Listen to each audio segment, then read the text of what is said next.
sucker for pain. It ain't nothing for pain. You just complain. You ain't tough as you claim. Just stay up in your lane. But don't be putting the rain. I'ma jump from my plane and stand in front of a chain. Cause I'm a sucker for pain.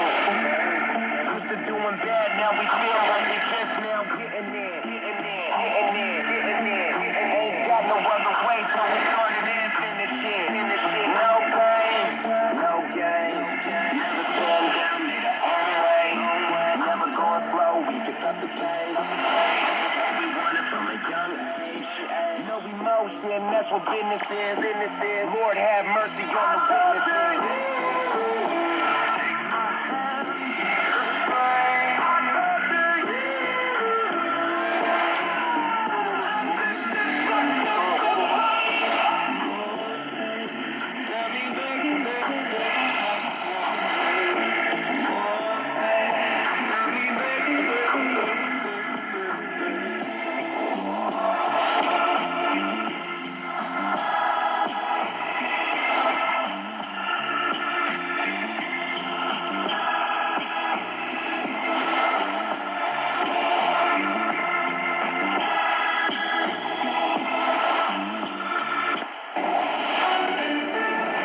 This is VOA News. Reporting by remote, I'm Joe Ramsey. Envoys from around the globe gathered Sunday at an Egyptian seaside resort for talks on tackling climate change amid several competing crises.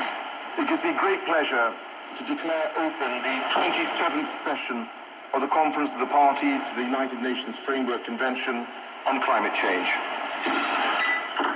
In an opening speech, the head of the UN's panel of climate scientists highlighted the urgency of cutting greenhouse gas emissions and adapting to the effects of global warming. Egypt is the host of this year's COP27 Global Climate Change Summit, and it's planning to keep a tight rein on protests. AP correspondent Karen Chavez reports. The Egyptian resort town of Sharm el-Sheikh may seem like a picturesque location for this year's COP27 Climate Summit.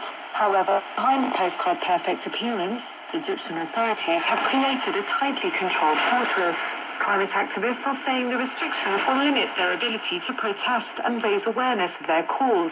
In a country where protests are virtually banned, the government has set up a specific venue for climate protests. However, no one is quite sure where it is. Notifications are required 36 hours in advance. This year's summit is likely to be a sharp contrast to COP26 last year in Glasgow, Scotland, where some 100,000 people marched through the streets in one of many rallies. I'm Karen Chavez. The mayor of Kyiv, Ukraine's capital, is warning residents that they must prepare for the worst this winter if Russia keeps striking the country's infrastructure. Vitaly Klitschko says that means you cannot rule out residents having no electricity, water, or heat in the freezing cold. He said Ukrainian workers are doing everything they can do to restore services. This is VOA News. President Paul Biya of Cameroon is marking 40 years in power, but is staying out of the spotlight as questions swirl around the 89-year-old leader. Biya has not appeared in public since French President Emmanuel Macron visited the Central African nation in July. An event was scheduled at City Hall in Cameroon's capital on Sunday to commemorate the anniversary, but Biya wasn't expected to attend. Some think the president's son is positioning himself as a possible successor. Former Pakistani Prime Minister Imran Khan says a protest march toward the capital Islamabad, suspended after he was wounded by a gunshot in an apparent attempt on his life, will resume Tuesday. Judicial Commission की मैं welcome करता हूँ कि Judicial Commission. Sitting in a wheelchair, his right leg bandaged and elevated, Khan spoke from the hospital where he was admitted Thursday after he received bullet wounds in his right leg. He was later released Sunday.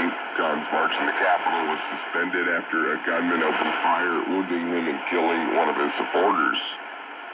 A record U.S. lottery jackpot grew to an even larger $1.9 billion after no one won the Powerball drawing on Saturday night. VOA's Tommy McNeil reports. First, to be clear, according to thelotter.com, you do not have to be a citizen or a resident to play the game. Players from all over the world can win the biggest Powerball lottery jackpots and huge prizes when playing Powerball. The website of the California Lottery Association said the next chance for someone to get lucky will be Monday. Winners of lottery jackpots usually get a lump sum of cash, but for Monday's drawing will be $929.1 million, according to the California Lottery website. Tommy McNeil, VOA News, Washington. A precision air flight carrying 39 passengers made a crash landing into Lake Victoria on Sunday while attempting to reach a nearby airport in Tanzania, the airline said. At least 26 people were rescued from the plane, the airline said in a statement, adding that no deaths had been confirmed. The cause was not immediately clear, but the state broadcaster said the incident took place amid storms and heavy rains.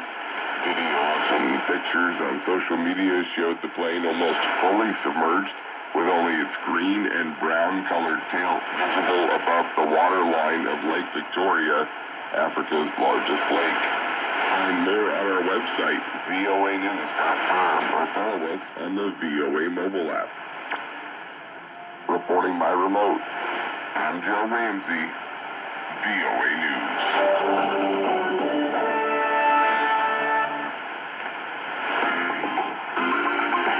Hello, this is Music Time in Africa. I'm Heather Maxwell, broadcasting from the Voice of America in Washington.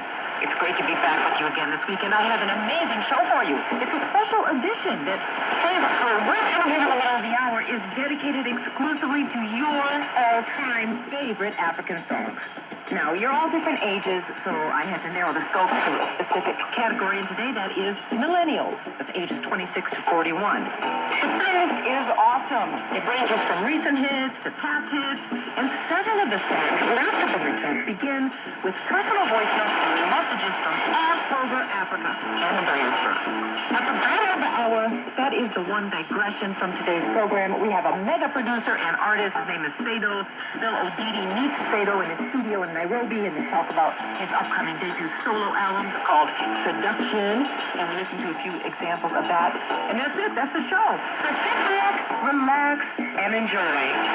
We're starting off with two back-to-back tombstones. Mike Pryor, press officer at the U.S. Embassy in Dar es Salaam, Tanzania, and his entire public affairs section say are there on my favorite. La by Platinum, featuring Kofi, and Fall by Davido.